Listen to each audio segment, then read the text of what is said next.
که فقط در ایرانه. وقتی کسی میمیره فرداش همه فامیل میگن ما خوابشو دیدیم توی باغ سرسبز بود.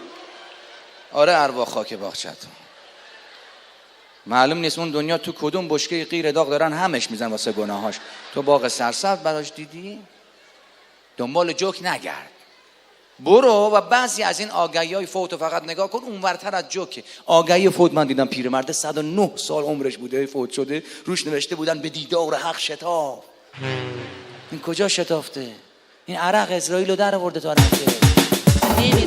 دختره نشست تو تاکسی، به دوستش گفت سلام عزیزم، از نامزدت چه خبر؟ حالش خوبه؟ دوستش نگاش کرد گفت دیگه نامزدم نیست. گفت بهتر، اصلا هم به هم نمی اومدی.